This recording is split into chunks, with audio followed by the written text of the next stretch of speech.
We definitely have something digging in the garden. We've had a groundhog around here the last couple of years, but until this year, it hadn't really been getting into the garden, and it's really making a mess of a few things.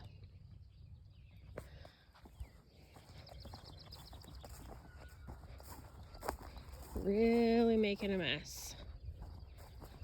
Makes it hard to plant things because it's going to destroy anything that gets planted. It's really been going to town over here.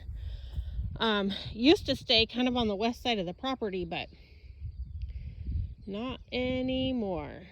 So we are going to have to trap it and remove it from the property for sure.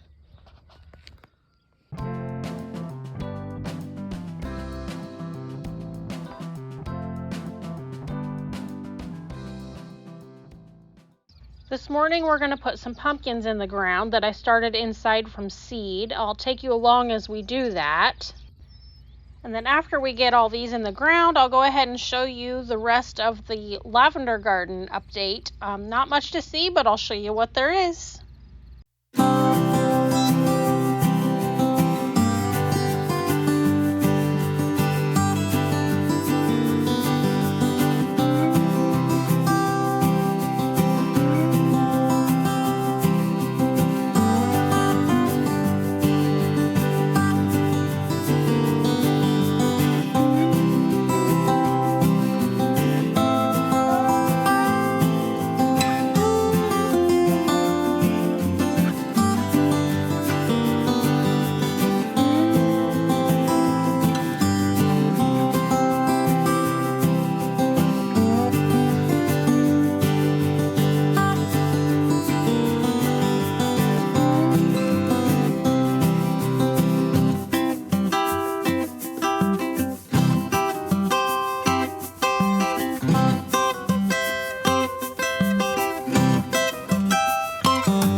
So I'm gonna finish up watering in the rest of these pumpkins because I am running out of time and I have to get ready to go to my day job.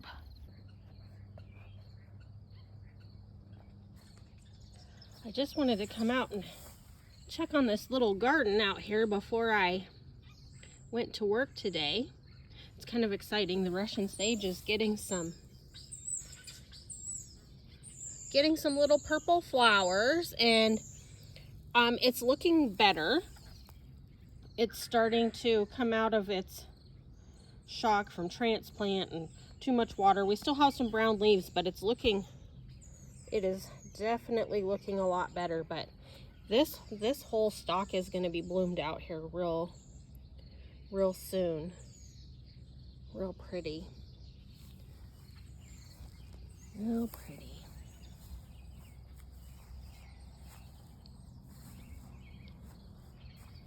And our grass keeps getting covered up.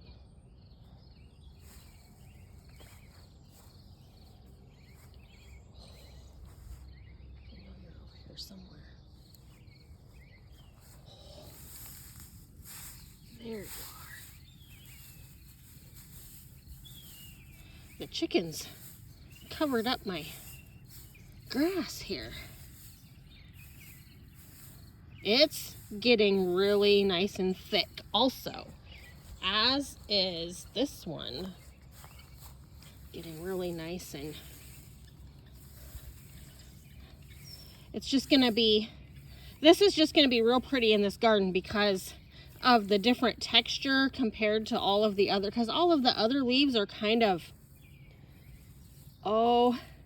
sagey or ferny looking, and this just gives it a little bit of different texture in the garden.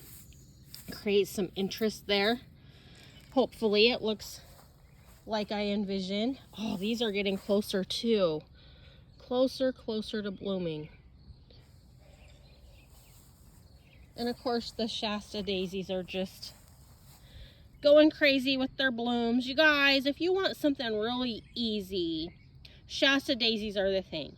They will spread a little bit and you may have to thin them later on, but they are easy and they just keep going. I mean, you can just leave them be, but you can like just trim the dead blooms off like occasionally, or you can go in and like cut them down a little bit, the whole plant a little bit, and they're just gonna keep going. And I didn't have, like, everything in this garden is like on the purple tones or pink, so I wanted something just a little different and something easy that I knew was gonna probably take off. So Shasta daisies are the thing if you want something really easy. And these are still small this year, but next year, I'm looking forward to next year with these. So we planted up these pumpkin plants the other day, and I watered them in real good, and then we put some grass around them later in the day, but they are just looking awful. I try to wait to plant until after most of the spraying is done in the area, so we could have eased, but there was some spraying going on that same day. I learned some spraying going on that same day after I planted, and I have more seeds. I don't know, I have to make a trip today to out of town, so I may just check and see if I can grab a couple of pumpkin plants. I hate to buy plants when I don't have to, but I was really looking forward to growing pumpkins this year. And there's only one that looks like back there that looks like it might make it. So I don't know. It could have been me. I mean, maybe I didn't water them enough. But I did water them in really well. But we could have easily caught some drift, which is why we have a long enough growing season that I tend to wait until into the first week in June to move very much outside. But apparently, yeah. So we had sugar pie pumpkins, we had jack-o'-lanterns, we had Cinderella pumpkins, and I don't know if I'm saying this right, Jodare pumpkins. I am sure I'm not going to be able to find all that stuff as in plant form when I go today. I have to be out of town, so we'll just stop. Well, I have to go to town, I should say.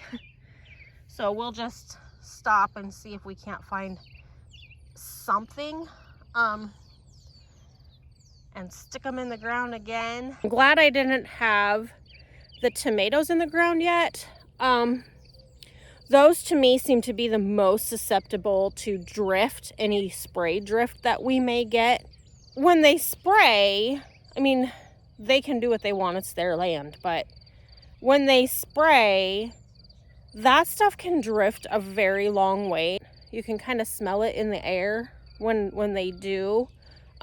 Usually I don't have much problem, like I said, and eventually I will have things kind of planted around the garden to at least keep some of that lower drift away. It will kind of block it. I mean, we'll have some natural like hedge type things in place to kind of naturally block out. Like along the north side, eventually I'm going to have some lilacs, you know, and those get nice and bushy, and by this time of year they're really filled out. But that's a ways down the road, so I just have to try and be really careful in the way I plant things. But hopefully we can find some pumpkins today, because I was really looking forward to having some bountiful Oasis pumpkins available in town for people, and have some for ourselves as well. And they're just kind of fun to grow. I haven't grown pumpkins in a lot of years, honestly. We've grown pumpkins before, but it's been a long time. So I was kind of excited about it. So hopefully today I will find some and we can replant pumpkins. So see you later.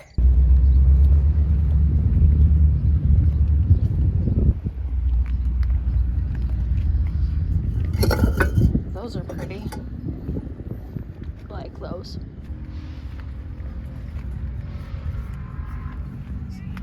It's a cute pot. I like that one.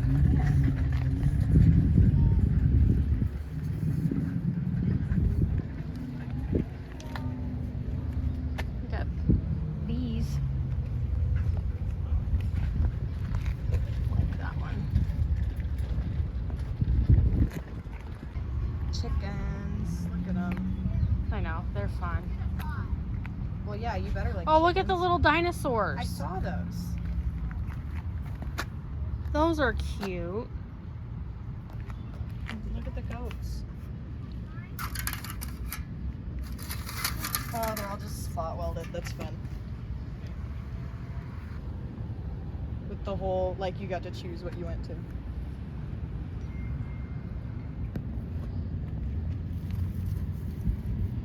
I might get some of these and put them in the green stalk so they drape down a little bit.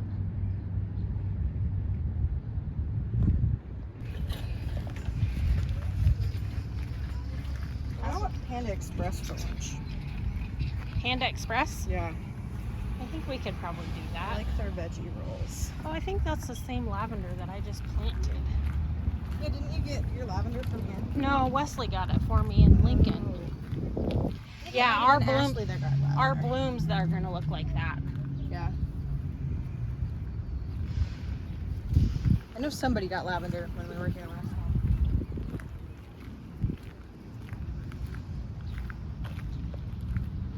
Oh, peppers. Camden's mom decided that after much pain and stress, they would get a hotel.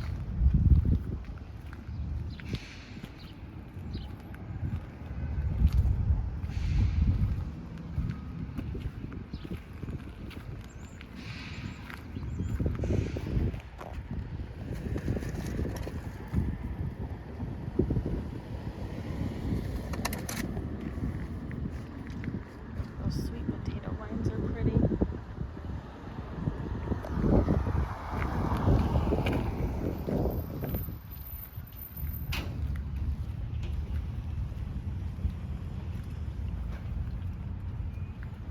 I don't think they have any. Those pigs are cute.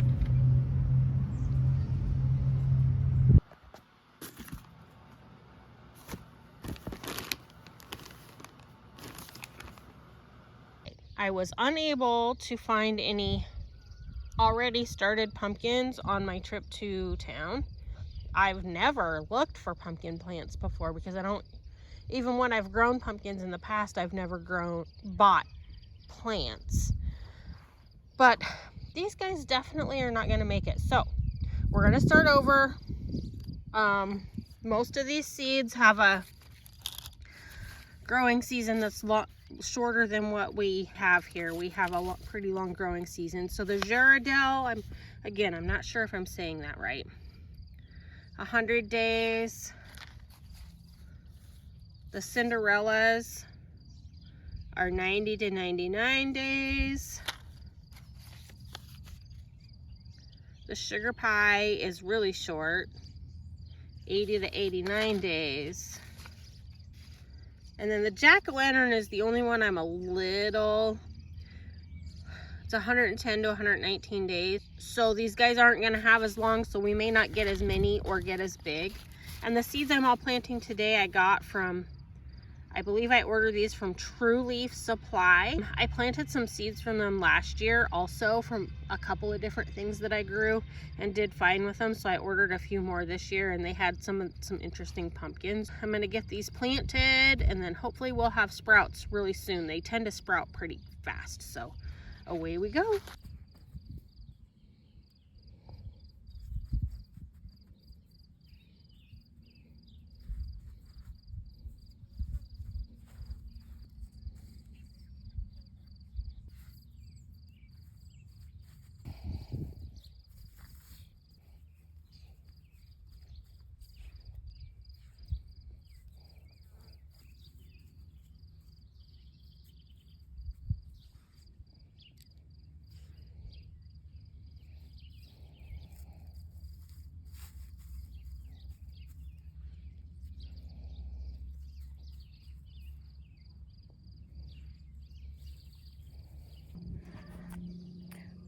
All right, guys, so I got all the seeds planted.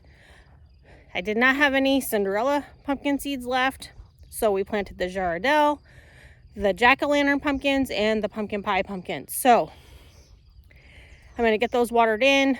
A little bummed I don't have any more of the Cinderella pumpkin seeds. Those are fun, but that's okay. So we'll see if these sprout quickly. Hopefully they do. The weather's supposed to be very warm the next few days and the soil is very warm, so they should germinate really fast. One thing, I'm going to take you along and I'll show you the progress, but hopefully I'll be able to show you good progress here, but I'm going to show you the good and the bad. And I hesitate to call things failures because when you're gardening, things are just going to happen. When you're growing things, things are just going to happen. Things are going to die. Not everything's going to live. Not everything's going to thrive. Just move on. Just hopefully you didn't spend thousands of dollars for that, like I said, failure to happen. This was just a few seeds that I started in some soil. No great loss financially, but it's a bummer. So hopefully we can get these to grow. I'm going to get these watered in and call it a day in the garden.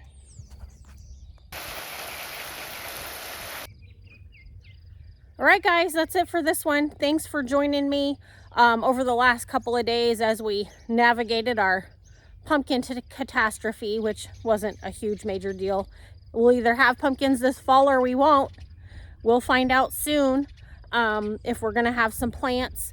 And, you know, our groundhog situation. Things happen. It's part of living out where we do. Just part of it. We have all kinds of animals here. We've got skunks, deer, groundhogs, hawks, eagles, owls. We got them all here. So thanks for joining me. I'll see you on the next one.